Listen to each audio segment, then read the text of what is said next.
Você sabia que o antigo Israel, uma nação do tamanho do estado do Rio de Janeiro, já controlou as principais rotas comerciais do mundo antigo? Essa posição estratégica explica como Salomão se tornou um dos reis mais ricos da história.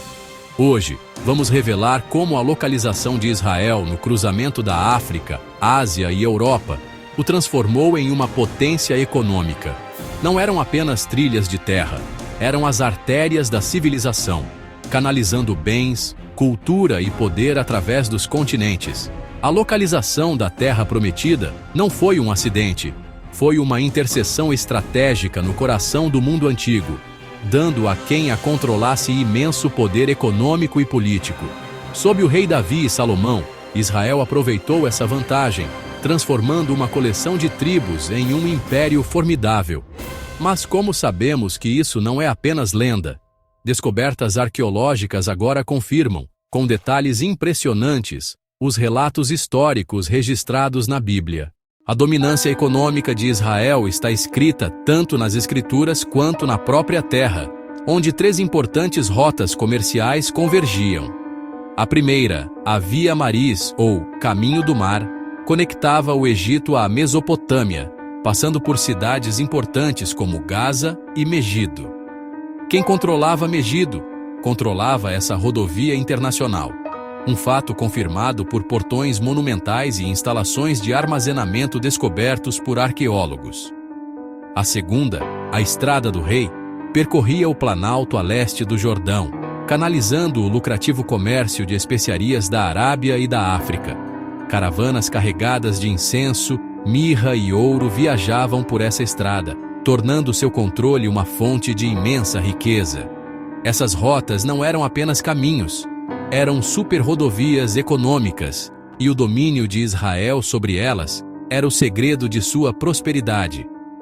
Compreender essas artérias desvenda a história da ascensão de Israel como uma superpotência regional.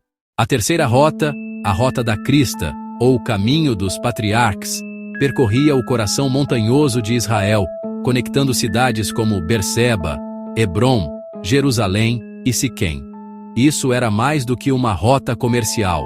Era a espinha dorsal espiritual e administrativa da nação, percorrida por Abraão, Isaque e Jacó. Ela conectava a capital política com os centros religiosos, possibilitando comunicação, movimento militar e comércio local. O controle desse corredor era essencial para a unidade nacional e uma governança eficaz. As cidades ao longo desse caminho eram centros de administração e adoração, vitais para consolidar o poder real. A Bíblia registra Salomão recebendo mais de 25 toneladas de ouro anualmente, uma fortuna possibilitada pelo controle desses pontos de estrangulamento. Essa riqueza não era mito, era o resultado de uma estratégia econômica brilhante enraizada na geografia. A riqueza de Salomão fluía de todas as direções, canalizada pelas rotas comerciais que ele controlava. Do norte vinham metais, tecidos, cavalos e cedro. Do sul, especiarias, ouro, marfim e animais exóticos. Do oeste, produtos manufaturados. E do leste, produtos agrícolas e commodities essenciais. Israel ficava no centro dessa atividade, e a genialidade de Salomão foi monetizá-la. Cada caravana pagava impostos alfandegários e pedágios, gerando um fluxo constante de receita. Ele estabeleceu monopólios reais, especialmente em cavalos e bigas, agindo como o intermediário indispensável no antigo comércio de armas. Jerusalém se tornou um centro deslumbrante de esplendor internacional, com sua riqueza e prestígio inigualáveis. Isso não foi um acidente, foi resultado de controle estratégico e gestão ativa do comércio global. A narrativa bíblica sobre a riqueza de Israel agora encontra respaldo na arqueologia. Escavações revelaram selos oficiais, pesos padronizados e óstracos, que eram como bloquinhos de anotações antigos, detalhando comércio e impostos. Armazéns gigantescos em cidades como Megido e Hazor mostram a dimensão da atividade econômica e da administração centralizada da época. Os famosos portões com 6 câmaras indicam um governo forte e bem organizado. Itens estrangeiros, cerâmica cipriota, marfim africano, especiarias da Arábia, encontrados em Israel confirmam seu papel como um grande centro comercial. Esses achados são como testemunhas silenciosas da integração do reino na economia global. Israel não era um lugar isolado, mas um centro cosmopolitan, onde produtos e culturas de terras distantes se encontravam, tipo um caldeirão cultural, sabe? Agora, vemos como Salomão acumulou sua lendária riqueza, controlando as veias do comércio que cruzavam suas terras. Ouro, prata, cavalos, cedro, especiarias, marfim e artigos de luxo chegavam de todas as direções. Jerusalém se tornou um mercado efervescente, um caldeirão de culturas e mercadorias. Israel era o intermediário ativo, atraindo riqueza de 3 continentes. A prosperidade do reino foi construída sobre uma geografia estratégica e uma gestão astuta. Imagine um mercado onde tecidos sírios, especiarias árabes e prata da Anatólia trocavam de mãos diariamente. Este foi o segredo da Era de Ouro de Israel, um verdadeiro entreposto comercial do mundo antigo, lembrado por milênios. E hoje, a arqueologia continua a revelar a verdade por trás dessa lenda. A genialidade de Salomão não estava apenas na localização de Israel, mas em seu sofisticado sistema para monetizá-la. Ele não simplesmente permitia que o comércio passasse por suas terras. Ele ativamente gerenciava, controlava e taxava cada parte dele. Um sistema administrativo altamente organizado foi estabelecido para cobrar impostos e pedágios de cada caravana que cruzava suas fronteiras.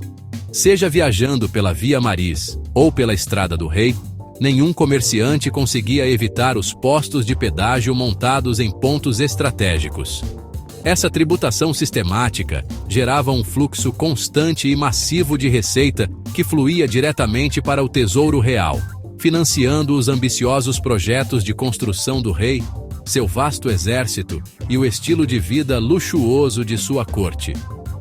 Além da simples tributação, Salomão estabeleceu lucrativos monopólios reais sobre os setores mais rentáveis do comércio internacional.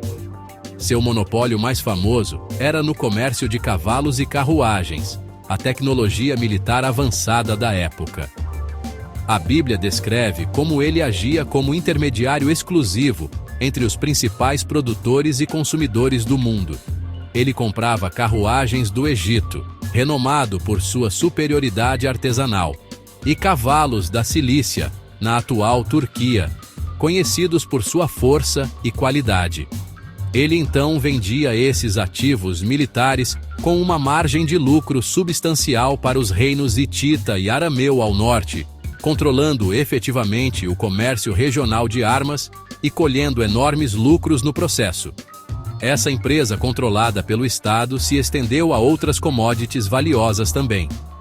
Ao controlar o porto de Ezion-Geber, no Mar Vermelho, a frota de Salomão tinha acesso direto à riqueza da Arábia e da África, permitindo-lhe gerenciar o fluxo de ouro, especiarias e pedras preciosas, sem depender de intermediários estrangeiros. Esse controle direto garantia que a maior parte do lucro desse comércio incrivelmente valioso permanecesse dentro de seu reino. Este não era o trabalho de um simples chefe tribal. Era a política econômica de um monarca sofisticado e poderoso que entendia os princípios de oferta, demanda e controle estratégico em escala internacional. A evidência arqueológica para esse sistema altamente organizado é convincente. Escavações revelaram inúmeros pesos de pedra padronizados, inscritos com seu valor, que eram usados por oficiais reais para garantir que os impostos, pagos em bens como grãos ou óleo, fossem medidos com precisão. Esses pesos, encontrados em centros administrativos por todo o reino, são os restos tangíveis de uma burocracia centralizada dedicada à coleta de riqueza. Eles provam que a descrição bíblica de um Estado poderoso, capaz de impor e coletar impostos em um vasto território, está firmemente enraizada na realidade histórica refletindo um reino com uma máquina econômica complexa e altamente lucrativa. A narrativa bíblica do império comercial de Salomão e sua imensa riqueza não é meramente uma história de um texto sagrado. É uma história poderosamente corroborada pelo registro arqueológico. Por toda a paisagem do Israel moderno, arqueólogos têm desenterrado os vestígios físicos desta era de ouro do comércio por mais de um século. Cada descoberta fornece prova tangível e científica do poder econômico do reino durante o século X a.C. Essas descobertas são cruciais, porque transformam o relato bíblico de uma questão de fé para uma questão de fato histórico verificável, com a evidência escrita nas próprias pedras e no solo da Terra Santa. Por exemplo, em Tel Gezer, uma cidade-chave que guardava a Via Maris, arqueólogos encontraram centenas de impressões de selos de argila, conhecidas como bulas, datando diretamente da época de Salomão. Esses selos eram usados para carimbar documentos oficiais e autorizar carregamentos, servindo como a papelada oficial do comércio e da administração antigos. Em grandes sítios como Hazor e Lachish, extensos armazéns e edifícios administrativos foram escavados, confirmando a presença de um governo forte e centralizado que gerenciava a coleta e redistribuição de bens. Além disso, a descoberta de óstracos, cacos de cerâmica usados para escrever, com inscrições em hebraico antigo, detalhando listas de bens e transações comerciais, oferece uma janela direta para o cotidiano dos negócios do reino. A própria escala e sofisticação da arquitetura desse período também falam muito sobre a prosperidade do reino. Os famosos portões de 6 câmaras encontrados em Hazor, Megido e Gezer são uma peça de evidência particularmente impressionante. A Bíblia menciona especificamente que Salomão fortificou essas 3 cidades, e a descoberta de portões construídos com exatamente o mesmo design monumental e altamente defensável nos 3 sítios aponta para um programa de construção real unificado, executado por uma poderosa autoridade central com imensos recursos. Essas não eram as fortificações de um pequeno reino montanhoso. Eram o trabalho de uma potência regional projetando sua força e garantindo seus interesses comerciais. Talvez a descoberta mais fascinante tenha sido feita em 2013 em Tel Dan, onde uma inscrição foi encontrada que menciona explicitamente a casa de Davi. Este fragmento de pedra, ou estela, fornece a primeira referência extrabíblica clara à dinastia do rei Davi, confirmando a existência histórica da linha da família real descrita na Bíblia, durante o período correto. Embora não seja diretamente sobre comércio, ela afirma o contexto histórico no qual o reino de Salomão surgiu. Quando você combina isso com a descoberta de bens de luxo estrangeiros, como marfim egípcio, cerâmica cipriota e altares de incenso árabes, em cidades israelitas, o quadro se torna inegável. O reino de Salomão era uma entidade real, poderosa e rica que estava no centro da economia do mundo antigo. A narrativa bíblica de um reino poderoso e centralizado sob Salomão, fortificado e rico pelo comércio, permaneceria apenas uma história cativante sem prova física. No entanto, o solo de Israel rendeu exatamente isso, oferecendo testemunho silencioso e pétreo da precisão histórica das Escrituras.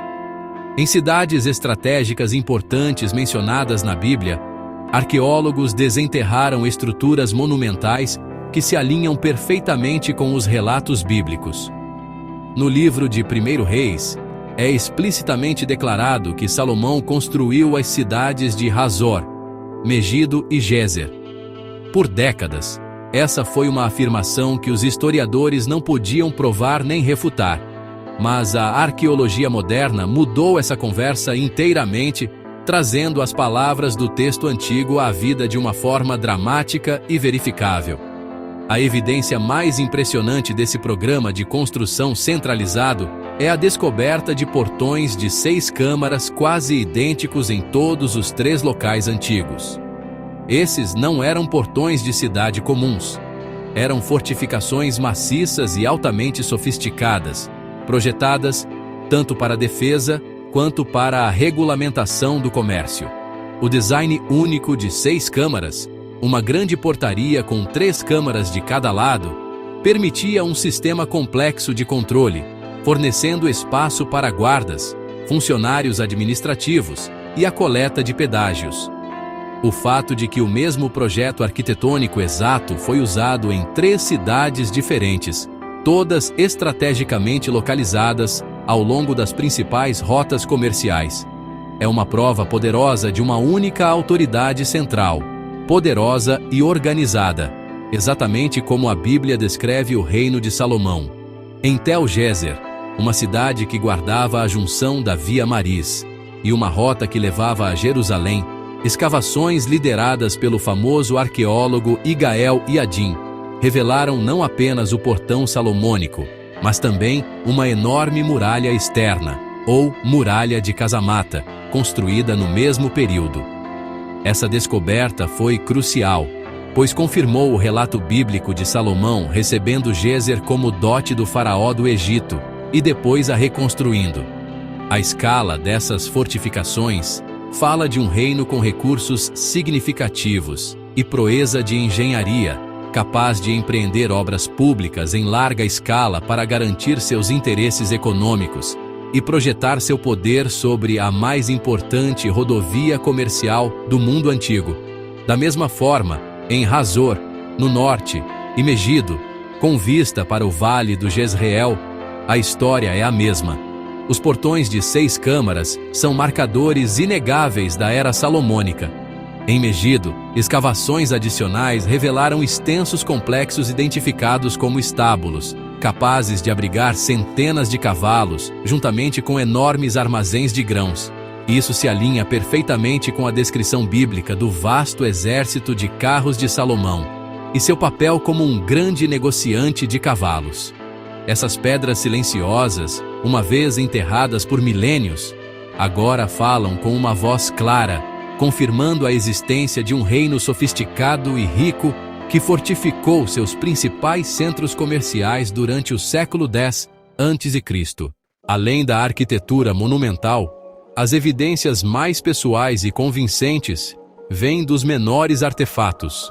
São esses objetos que as pessoas usavam em suas vidas diárias para fazer negócios, administrar a justiça e gerenciar a economia. Nas ruínas de cidades da época de Davi e Salomão, arqueólogos encontraram centenas de selos oficiais e bulas.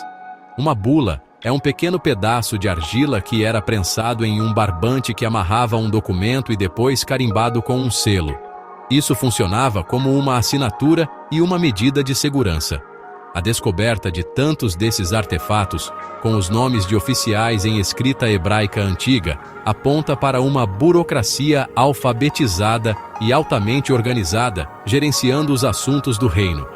Mais evidências de uma economia regulamentada vêm da descoberta de pesos de pedra padronizados. Em uma era antes da cunhagem de moedas ser comum, o comércio era frequentemente realizado por meio de troca, com bens pesados contra uma medida padrão de prata ou outras mercadorias. Para que esse sistema fosse justo e eficiente, especialmente para a coleta de impostos, o Estado precisava impor um sistema padrão de pesos e medidas. Arqueólogos encontraram inúmeros pesos de calcário em forma de cúpula, inscritos com seu valor nas ruínas de edifícios administrativos. Esses objetos são a prova tangível do tipo de comércio regulamentado descrito pelo profeta Amós, que mais tarde condenou comerciantes desonestos por usarem pesos enganosos. Embora inscrições diretas mencionando o rei Salomão ainda não tenham sido encontradas, uma descoberta monumental feita em 1993 em Tel Dan, no norte de Israel, forneceu a primeira prova extrabíblica de sua dinastia real. Arqueólogos desenterraram um fragmento de uma estela de vitória, um monumento de pedra inscrito, erguido por um rei arameu. Na inscrição, o rei inimigo se gaba de suas vitórias sobre o rei de Israel e a casa de Davi. Essa menção à casa de Davi é uma confirmação impressionante da realidade histórica da linhagem real do rei Davi, colocando-a firmemente no contexto histórico e geográfico correto. Isso prova que a dinastia descrita na Bíblia era conhecida por seus vizinhos e era uma entidade política significativa na região. Essas pequenas, mas significativas, descobertas coletivamente, pintam um quadro detalhado do reino salomônico. Elas nos mostram uma sociedade com um complexo sistema legal e administrativo, uma economia regulamentada e uma dinastia real reconhecida. Quando você segura um selo de 3.000 anos que já foi usado para autorizar um carregamento de mercadorias, ou vê o nome da dinastia de Davi esculpido em pedra por um rei estrangeiro, a narrativa bíblica passa do reino da história sagrada para o da história tangível. É a combinação desses artefatos com a arquitetura monumental que constrói um caso irrefutável para o poder e a sofisticação do reino israelita durante sua era de ouro. Talvez a evidência mais poderosa e irrefutável de todas não seja algo que possa ser escavado, porque nunca foi enterrado. É a própria geografia da terra.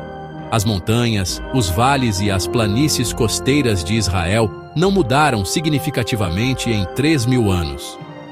Quando você visita Israel hoje e fica sobre o antigo monte de Megido, pode ver com seus próprios olhos como ele domina todo o vale de Jezreel e o desfiladeiro por onde a Via Maris precisava passar. A importância estratégica não é uma questão de interpretação, é um fato geográfico evidente. A geografia não mente, ela preserva a verdade histórica para todos verem. Ao estudar a topografia, podemos entender por que certas cidades ganharam destaque e por que as rotas comerciais seguiram os caminhos que seguiram. A Estrada do Rei seguia o Alto Planalto a leste do profundo Vale do Jordão, porque era a rota norte-sul mais prática da região. O Caminho dos Patriarcas seguia a espinha das montanhas centrais, porque era o caminho mais direto para conectar os assentamentos israelitas nas terras altas. A localização dessas antigas estradas não era arbitrária. Foi ditada pela paisagem. Compreender essa realidade geográfica ilumina imediatamente por que o controle desta terra foi tão disputado e tão incrivelmente valioso. Esse contexto geográfico dá vida a muitas narrativas bíblicas que, de outra forma, poderiam parecer obscuras. Quando a Bíblia descreve caravanas de ismaelitas transportando especiarias, bálsamo e mirra para o Egito, como na história de José, agora reconhecemos sua jornada ao longo de uma rota comercial bem estabelecida. A viagem da rainha de Sabá, desde a ponta sul da Arábia até Jerusalém, não foi uma expedição mítica, mas uma missão diplomática e comercial importante pela Estrada do Rei, realizada para garantir os interesses econômicos de sua própria nação no lucrativo comércio de especiarias, ao formar uma aliança com o rei que controlava a extremidade norte da rota. No fim das contas, a própria terra serve como testemunha suprema. A localização física de Israel, na ponte terrestre entre continentes, é uma realidade fixa que moldou seu destino. As descobertas arqueológicas de portões, selos e inscrições são as impressões digitais humanas deixadas sobre essa paisagem, confirmando o relato bíblico de como o povo de Israel aproveitou esse posicionamento divino para construir um reino. As pedras clamam, a geografia testemunha e os artefatos confirmam que a Bíblia não é um livro de contos abstratos, mas um registro de eventos reais que aconteceram em um lugar real, uma história profundamente enraizada no solo sagrado da Terra Santa. Essas antigas rotas comerciais não transportavam apenas mercadorias e geravam riqueza. Elas formavam o próprio pano de fundo contra o qual muitas das narrativas mais icônicas da Bíblia se desenrolam. Compreender a realidade dessa rede de comércio movimentada ilumina histórias que antes pareciam misteriosas ou meramente alegóricas, trazendo-as para o mundo tangível da história e do comércio. Um dos exemplos mais marcantes é a famosa história de José sendo vendido por seus irmãos. O livro de Gênesis nos conta que ele foi vendido a uma caravana de ismaelitas, cujos camelos estavam carregados de especiarias, bálsamo e mirra, que eles levavam para o Egito. Isso não é apenas um detalhe colorido. É uma descrição precisa do comércio que fluía pela Estrada do Rei e pela Via Maris. Os produtos específicos mencionados, especiarias, bálsamo e mirra, são exatamente os bens de alto valor que eram transportados de Gileade e da Península Arábica para o lucrativo mercado egípcio. Esses não eram itens aleatórios. Eram os pilares do comércio de luxo de longa distância da época. A presença desses mercadores ismaelitas ou midianitas era uma visão comum ao longo dessas rotas. Longe de ser um encontro por acaso, os irmãos de José encontraram um comprador pronto, porque essa era uma rodovia comercial bem estabelecida e frequentemente utilizada. A precisão histórica da história é reforçada pelo nosso conhecimento desses padrões comerciais, mostrando que o autor bíblico conhecia intimamente as realidades econômicas da região. Da mesma forma, considere o relato posterior, quando Jacó, acreditando que seu filho José era um alto funcionário egípcio, envia-lhe um presente para conquistar seu favor. Os itens escolhidos não são produtos domésticos aleatórios, mas uma coleção cuidadosamente selecionada de produtos comerciais valiosos. Gênesis 43 lista um pouco de bálsamo, um pouco de mel, especiarias e mirra, pistaches e amêndoas. Cada um desses itens era um produto cobiçado de Canaã, muito procurado no Egito e um dos pilares do comércio regional. Jacó estava, essencialmente, enviando um presente diplomático composto pelos melhores produtos de exportação que sua terra podia oferecer. Um gesto que seria imediatamente compreendido na linguagem comercial e política da época. Esse contexto transforma nossa leitura dessas narrativas patriarcais. Elas deixam de ser simples dramas familiares e passam a ser histórias profundamente inseridas no cenário econômico e geopolítico do Antigo Oriente Próximo. As rotas comerciais eram o palco sobre o qual esses momentos cruciais da história da salvação ocorreram. A jornada de José ao Egito, que acabou levando à salvação de sua família e da nação de Israel da fome, foi possível graças às mesmas redes comerciais que mais tarde trariam imensa riqueza a seus descendentes sob o reinado de Salomão. A caravana que levou um menino traído à escravidão fazia parte de um plano divino que se desenrolou ao longo das poeirentas estradas do antigo comércio. Talvez nenhuma história ilustre melhor a interseção entre comércio, riqueza e narrativa bíblica do que a célebre visita da rainha de Sabá ao rei Salomão. A Bíblia apresenta a jornada dela como uma busca para testar a lendária sabedoria de Salomão. Mas, se olharmos mais a fundo, à luz do nosso entendimento das rotas comerciais, vemos um propósito muito mais complexo e estratégico. A rainha de Sabá, que provavelmente governava um reino na região do atual Iêmen ou Etiópia, controlava a fonte das especiarias mais valiosas do mundo, especialmente o olíbano e a mirra.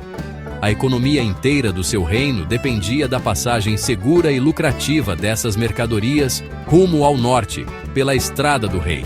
Salomão, por sua vez, controlava o extremo norte dessa rota crucial. Seu domínio sobre os territórios de Israel e suas alianças com os reinos de Transjordânia significavam que nenhuma caravana de especiarias poderia alcançar os mercados lucrativos da Síria, Mesopotâmia ou do Mediterrâneo sem sua permissão e sem pagar seus impostos. Por isso, a visita da rainha de Sabá não foi apenas uma curiosidade, foi uma missão diplomática e comercial de alto risco. Ela precisava forjar uma aliança política e econômica com o poderoso rei que detinha as chaves da prosperidade de seu reino. Estabelecer um acordo comercial estável era fundamental para seu próprio sucesso e segurança. O relato bíblico enfatiza a imensa riqueza que ela trouxe consigo, uma caravana muito grande, com camelos carregando especiarias, grandes quantidades de ouro e pedras preciosas. Isso não era apenas um presente. Era uma demonstração da riqueza do seu próprio reino e um sinal claro do valor do comércio que ela controlava.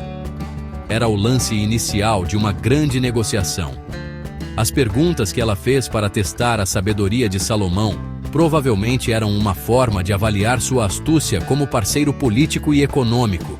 No mundo antigo, sabedoria era sinônimo de governo habilidoso e visão estratégica, qualidades essenciais para um aliado confiável no volátil cenário das relações internacionais. A narrativa conclui com uma troca bem-sucedida. A Bíblia afirma: o rei Salomão deu à rainha de Sabá tudo o que ela desejou e pediu, além do que já havia lhe dado de sua generosidade real. Isso sugere que foi firmado um tratado formal, um acordo mutuamente benéfico que teria garantido o comércio de especiarias para ambos os reinos. Ela garantiu a passagem segura para suas caravanas, enquanto Salomão garantiu sua parte nos lucros. Essa história, portanto, é um exemplo perfeito de como o controle de Salomão sobre as rotas comerciais foi a base de sua política externa, permitindo-lhe forjar alianças e construir sua lendária riqueza não apenas por meio de conquistas, mas por meio de uma diplomacia econômica brilhante. Então, o que todas essas descobertas sobre rotas comerciais antigas, caravanas empoeiradas e impostos reais realmente nos ensinam hoje? Para além dos detalhes históricos fascinantes, elas oferecem lições espirituais profundas sobre a atuação intrincada e muitas vezes sutil de Deus no mundo. Em primeiro lugar, demonstram de forma vívida como Deus utiliza com maestria circunstâncias aparentemente seculares, como geografia, economia e política, para realizar seus propósitos sagrados e abrangentes. O posicionamento estratégico de Israel no cruzamento de continentes não foi por acaso.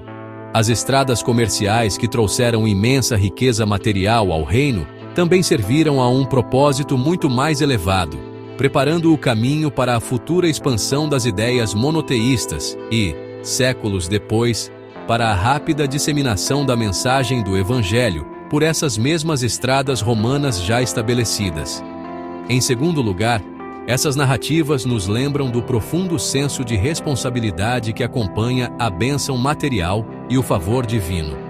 Salomão foi abençoado com sabedoria e riqueza, além de qualquer monarca de sua época. Uma fortuna construída sobre o controle estratégico dessas artérias comerciais. No entanto, essa prosperidade extraordinária não tinha como objetivo apenas o prazer pessoal ou a construção de palácios luxuosos. Ela vinha com um propósito divino: construir uma casa para o Senhor, estabelecer justiça e retidão na terra, e ser uma luz do conhecimento e da glória de Deus para as nações ao redor. A história dos últimos anos de Salomão é um alerta de como esse propósito pode ser facilmente esquecido quando a riqueza se torna um fim em si mesma, em vez de um instrumento para glorificar a Deus. Em terceiro lugar, cada descoberta arqueológica que corrobora o texto bíblico acrescenta mais uma camada de confiança na confiabilidade histórica das Escrituras. Durante séculos, céticos descartaram muitos relatos bíblicos, incluindo as histórias do poderoso reino de Davi e Salomão, como meros mitos nacionalistas ou lendas religiosas. Mas a descoberta constante de evidências, desde portões de 6 câmaras e selos reais, até a estela de Tel Dan mencionando a casa de Davi, constrói sistematicamente um caso convincente. Mostra que a Bíblia não é uma coleção de contos de fadas abstratos, mas um registro profundamente enraizado na história real, descrevendo pessoas reais, lugares reais e eventos reais. Essa confirmação oferece uma base sólida para a fé, mostrando que ela não é um salto cego, mas uma confiança fundamentada em evidências tangíveis. Por fim, a história dessas antigas rotas nos inspira a enxergar nossas próprias vidas e circunstâncias sob uma perspectiva eterna. Assim como Deus posicionou estrategicamente uma nação e usou seus empreendimentos comerciais para seu grande plano, Ele pode usar nossas profissões modernas, nossos negócios, nossas habilidades e nossos recursos para avançar seu reino hoje.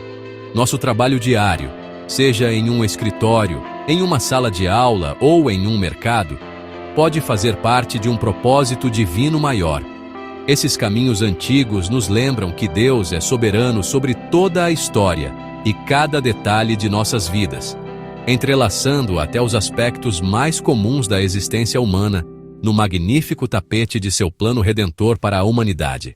A convergência entre o texto bíblico e a descoberta arqueológica faz mais do que apenas satisfazer a curiosidade histórica. Ela fortalece fundamentalmente o alicerce da crença. Quando descobrimos que as caravanas da história de José viajavam por uma rota comercial documentada, ou que as cidades fortificadas por Salomão foram desenterradas com características arquitetônicas que batem com a descrição bíblica, nossa fé é confirmada. Isso mostra que o Deus a quem adoramos não é uma divindade distante e abstrata, mas o Deus da história, um Deus que age em tempo real e em espaço geográfico real.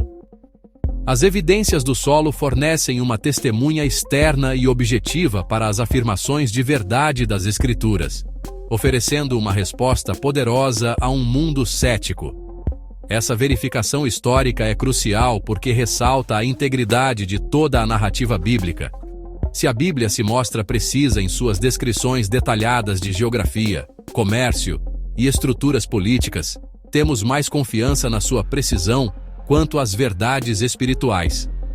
Os mesmos autores que registraram com cuidado os tipos de mercadorias comercializadas na Estrada do Rei são aqueles que registraram as alianças de Deus, suas leis e suas promessas de um Messias vindouro. A confiabilidade dos relatos históricos empresta credibilidade às afirmações teológicas, sugerindo que, se podemos confiar no relato bíblico sobre o reino de Salomão, também podemos confiar em seu relato sobre o reino espiritual de Deus. Além disso, essas descobertas nos desafiam a nos engajar com a Bíblia em um nível mais profundo. Ela deixa de ser um livro plano e bidimensional e se transforma em um mundo vibrante e tridimensional, cheio do burburinho dos mercados, dos cálculos estratégicos dos reis e das pegadas dos profetas em estradas empoeiradas. Esse contexto histórico rico nos permite ler as histórias familiares com novos olhos, compreendendo as pressões econômicas, as intrigas políticas e as correntes culturais que moldaram a vida de seus personagens. Esse entendimento mais profundo não diminui a mensagem espiritual. Pelo contrário, a enriquece, mostrando como as verdades eternas de Deus foram reveladas e vividas na realidade complexa e desafiadora da história humana. Em última análise, a história das rotas comerciais de Israel é um microcosmo de um tema bíblico maior, a soberania de Deus sobre as nações e seu plano de salvação em andamento. Ele colocou seu povo escolhido em uma terra específica para um propósito específico, não apenas para sua própria bênção, mas para que fossem um canal da revelação divina ao mundo. As estradas que transportavam especiarias e ouro também transportavam ideias e, eventualmente, a mensagem de um Salvador nascido naquela mesma terra. As evidências que desenterramos hoje são mais do que história antiga. São um testemunho contínuo de um Deus fiel, que cumpre suas promessas e cujos propósitos podem ser traçados através da ascensão e queda de impérios e das pedras duradouras da Terra Santa. Para concluir, as antigas rotas comerciais de Israel eram muito mais do que simples corredores econômicos. Eram as verdadeiras artérias pelas quais fluíam o sangue da história, da cultura e do propósito divino. Da Via Maris à Estrada do Rei, esses caminhos esculpidos pela paisagem não só explicam a riqueza fenomenal de reis como Salomão, mas também iluminam os relatos bíblicos de uma forma surpreendentemente vívida. As histórias de José, da rainha de Sabá e dos profetas se transformam de relatos sagrados em eventos fundamentados nas realidades verificáveis do comércio internacional e da geopolítica, um testemunho da profunda precisão histórica da Bíblia. As evidências tangíveis reveladas pela arqueologia, os portões monumentais, os selos reais, os artefatos estrangeiros, servem como uma confirmação poderosa, conectando as escrituras à ciência. Essas pedras silenciosas falam alto, comprovando que o reino de Davi e Salomão não era um mito, mas uma potência sofisticada, rica e influente, situada exatamente no cruzamento do mundo antigo. Essa convergência de evidências oferece uma base sólida e racional para a fé, demonstrando que o Deus da Bíblia é o Deus da história, atuando no mundo real e tangível que Ele criou e dirigindo soberanamente seu curso. No final das contas, essas antigas estradas transportaram mais do que especiarias e ouro. Carregaram a promessa de um propósito maior. Foram os caminhos físicos que Deus usou para posicionar seu povo, revelar seu plano e preparar o mundo para uma mensagem que, um dia, viajaria por essas mesmas rotas até os confins da terra. Ao estudar esses caminhos, fazemos mais do que desvendar o passado. Ganhamos uma apreciação mais profunda pela forma intrincada e magistral como Deus entrelaça os fios da história humana, do comércio e da geografia para cumprir suas promessas eternas, lembrando-nos de que todo caminho tem um propósito. O legado dessas rotas permanece, gravado na terra e validado pelas descobertas modernas. São um lembrete permanente de que fé e história não são forças opostas, mas dois lados da mesma moeda antiga, cada um revelando uma faceta diferente da mesma verdade profunda. As evidências confirmam que a localização estratégica de Israel foi uma nomeação divina, uma bênção geográfica com um destino espiritual que continua ressoando através dos séculos, convidando-nos a explorar o terreno sólido sobre o qual nossa fé é construída e a admirar o Deus que age em todas as coisas.